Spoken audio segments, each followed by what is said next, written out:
This was day 90 of the Trump administration when the president said last week he was sending an armada. While we hadn't heard that word for a good long while, and while it conjured sailing ships more than battleships, it made sense as a reaction to the provocation from North Korea. The president even made the point about the submarines he was sending being more powerful than the aircraft carrier, and as nuclear weapon launch platforms they are, but we normally don't discuss the movement of our submarines. The phrase "run silent, run deep" comes to mind. But when the president said that, and then when his spokesman and his defense secretary and his national security advisor said it, they were all wrong. The carrier Carl Vinson and the strike group that sails with it, they were thousands of miles away and steaming clear in the other direction.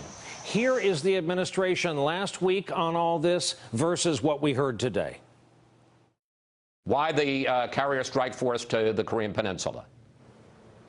Well, it's prudent to do it. So the president has asked us to be prepared to give him a full range of options. We are sending an armada, very powerful. We have submarines, very powerful, far more powerful than the aircraft carrier, that I can tell you. When you see a carrier group steaming into an area like that, the forward presence of that is clearly, through almost every instance, a huge deterrence. As far as the movement of the Vinson, she's stationed there in the Western Pacific for a reason. She's just on her way up there because that's where we thought it was most prudent to have her at this time. The Vinson sails up and down the Pacific routinely, and so I would not read anything into the Carl Vinson's current locations. The bottom line is, in our effort to always be open about what we're doing, we said that we were going to change the Vinson's upcoming schedule. She's going to continue part of her cruise down in that region, but she was on her way up to Korea. The president said that we have an armada going towards the peninsula. That's a fact. It happened. It is happening, rather. It's headed there now. It wasn't headed there last No, week. but that's not what we ever said. We said that it was heading there, and it was heading there. What part is misleading? I'm trying to figure that out. What's misleading is that people thought it was headed there now, and now it's going to be there weeks later. They thought it was already headed there. But again, that's an exercise. I understand the question, right? But what I'm getting at is, it was announced that it was going. It will be there. We were asked simply a question on that. I think all other questions should be asked of the Department of Defense. Meanwhile, on the heels of the State Department announcing that the Trump administration is reviewing whether to stay in the Iran deal negotiated by the Obama administration, Secretary of State Rex Tillerson today turned up the rhetoric on Iran, likening it to North Korea, and said the deal, quote, fails to achieve the objective of a non-nuclear Iran. He was pressed on those comments by our own Andrea Mitchell, who joins us in a moment, and an explainer here. You're about to hear Secretary Tillerson refer to the Iran deal by its clunkier name, the JCPOA, the acronym for Joint Comprehensive Plan of Action. Well, Andrew, I think it's important in any conversation on JCPOA, and I think this was one of the mistakes in how that agreement was put together, is that it completely ignored all of the other serious threats that Iran poses. It does not achieve the objective. It is another example of buying off a power who has nuclear ambitions. We buy them off for a short period of time, and then someone has to deal with it later. So should we just don't see that that's a prudent way to be dealing with Iran, certainly not in the context of all of their other disruptive activities. Well, let's bring in the members of tonight's starting panel. Back with us tonight, Jeremy Bash, former chief of staff to both the director of the CIA and the Secretary of Defense during the Obama years, former counsel to the House Intel Committee as well. Andrea Mitchell, our NBC News chief foreign affairs correspondent, and MSNBC anchor and chief business correspondent by day, Ali Velshi, is with us from Washington tonight. Jeremy, first one goes to you. This is the carrier story, first off, is a second-day story because of this insistence that it was that special kind of delayed reaction armada, that when the president says we're sending an armada, he means the one thousands of miles away and going in the other direction. Please tell me, for starters, the Navy has the GPS technology available in the dashboard of a Chevrolet. Absolutely, Brian. Or put differently, because the Earth is round, when a carrier goes east, it will eventually find its way around the other side of the globe and end up where it's supposed to be. No, this was a terrible mistake, a drop ball in communication for certain. But really, what it was also, it was an attempt by the president to take credit for something that he had nothing to do with. He wasn't even consulted about the direction of the Carl Vinson Carrier Strike Group. The White House only found out about it when the Navy issued its press guidance. So for him to say we're sending an armada not only was factually incorrect, but it also was the very opposite of presence. Presence means forced posture forward. That's a deterrent factor in coercing an adversary to do something you want it to do.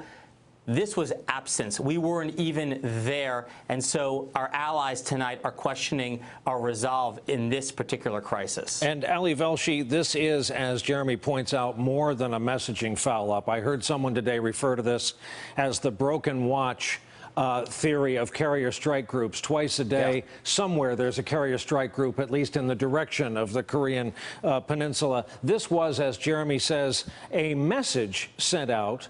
A lot of nations in that neighborhood are anxious to know what's in their waters, Sea of Japan, China, and so on.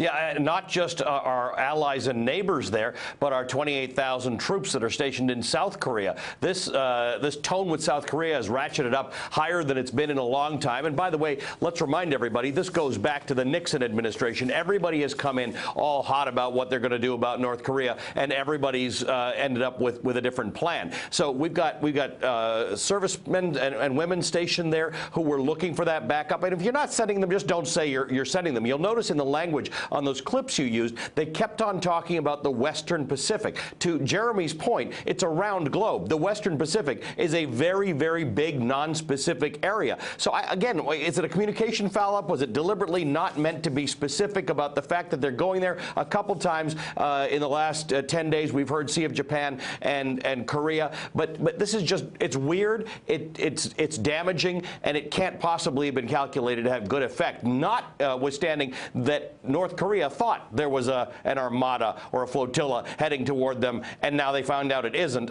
It's just bad messaging all around. Andrea Mitchell, now we come to your beat by day and the subject of Iran. If you can explain to the folks watching what it is they're now saying on Iran, and because we're always on guard for distractions, shiny objects, how much stock do you put in it?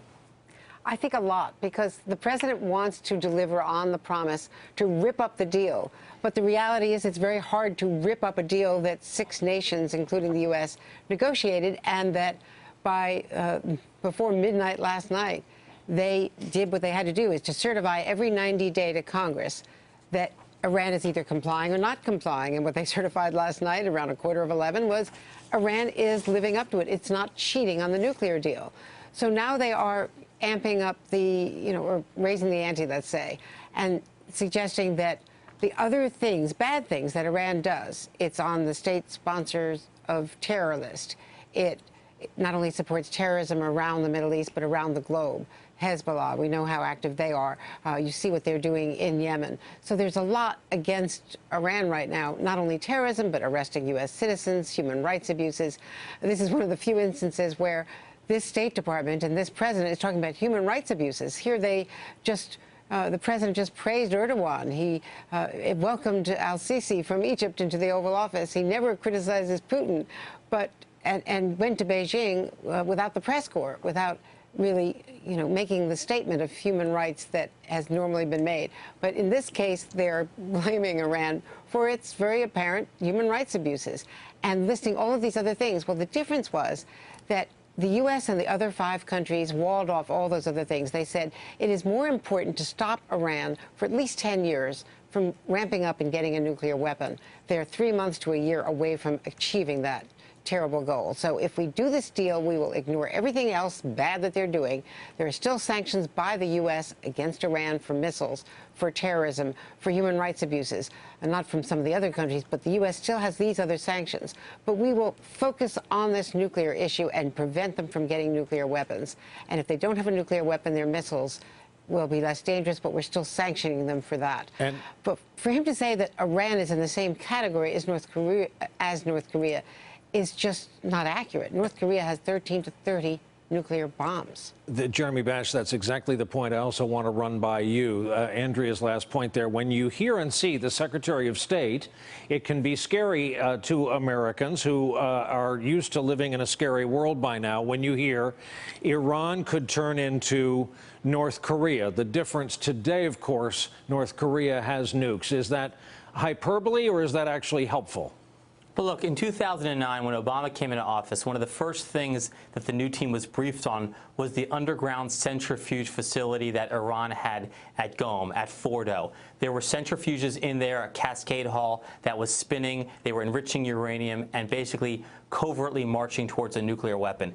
At that time, all the assessments said that we are a year, maybe 18 months away from them having enough fissile material to create a bomb. Here we are now in 2017, and they have not developed a nuclear weapon. That in itself is a success, in part due to our activities and diplomacy forestalling their capabilities. So, I don't think the American people need to worry that Iran has a nuclear weapon tonight. However, if we were to walk away from the nuclear deal, and Andrea, as always, has the most incisive point, if we were to walk away from it, we would be essentially speaking on behalf of 6 other countries. And it's not leadership when you step out there and you turn around and no one's following you.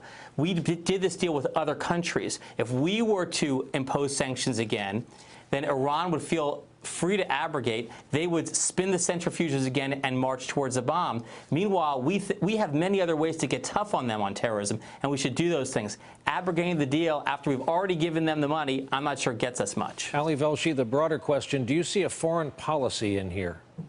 It's a tough one because Iran, unlike North Korea, is expansionist. It has influence outside its own borders, and you have to take that all into account. What we learned with Russia is that it's complicated. We need them for some things. We don't want them for other things. China, it's complicated. We don't like them when they are unfair on trade and currency manipulation, but we really need them for North Korea. We really do have to have a more comprehensive approach to this. As Andrea pointed out, this was a complicated deal, but everybody, including President Obama and then Secretary of State Kerry, understood we weren't tackling broader issues by doing this nuclear deal. We need to tamp down the heat in the Middle East. It's risen in the last several months. We need to tamp it down, and this kind of talk doesn't necessarily help. Speaking of tamping down the talk out there, Andrea, I want you to react to the following. It happened this morning. Willie Geist talking to Senator Lindsey Graham. The topic was and became this talk out there of a preemptive strike on North Korea. Listen. They're close to getting a missile to hit the homeland.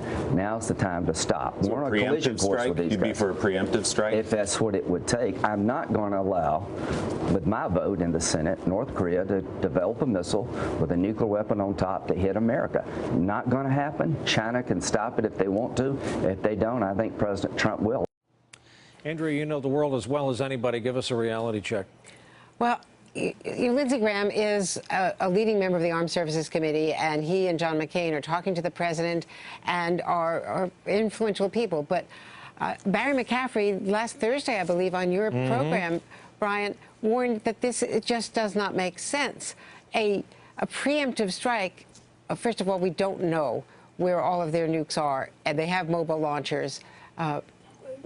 What would then happen is that the artillery, the people within artillery range of the conventional weapons, if not the tactical nuclear weapons of North Korea, the retaliation, the instant retaliation could wipe out Seoul. We've got 28,500 troops there and a lot of Americans living there, to say nothing of our neighbors in Japan, of those neighbors in Japan. And Jeremy, a word about our long-suffering intelligence community. Anyone who's downloaded The Americans knows that with most societies, with any luck, you can inject people and have human intelligence sources. It takes a long time, and it's better to be lucky than good. North Korea is different. You can try eyes above, but everything is in a hardened bunker.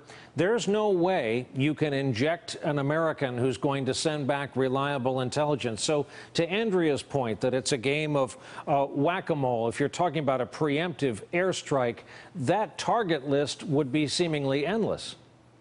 Yeah, it's very hard to know based on the closed nature of that society, precisely their entirety of their capabilities. But I think here's the point, Brian, which is that if I were in the White House, I think I could only in good conscience recommend to the president preemptive military action if we knew definitively that they were taking a nuclear weapon, miniaturizing it, putting it on top of a warhead, putting it on top of an ICBM, rather, that could hit the United States. In that case, we would have to take preemptive military action, but we would also have to do it so comprehensively to defend Seoul. Jeremy Bash, Ali Velshi, Andrea Mitchell, thank you for being... Can I make one quick point? Yep, go ahead. Brian, just one quick point about Iran. They have an election next month. And Senator Corker and Democrats on the Foreign Relations Committee deliberately withheld action or pulled back on action on sanctions because they do not want Iran to get more radical in its election next month. Andrea, that's on me. It's a point I heard you make on the air earlier tonight. I meant to get to it. Absolutely right, that U.S. decisions could cause a turn further to the right there. Hey there, I'm Chris Hayes from MSNBC. Thanks for watching MSNBC on YouTube. If you want to keep up to date with the videos we're putting out, you can click subscribe just below me or click over on this list to see lots of other great videos.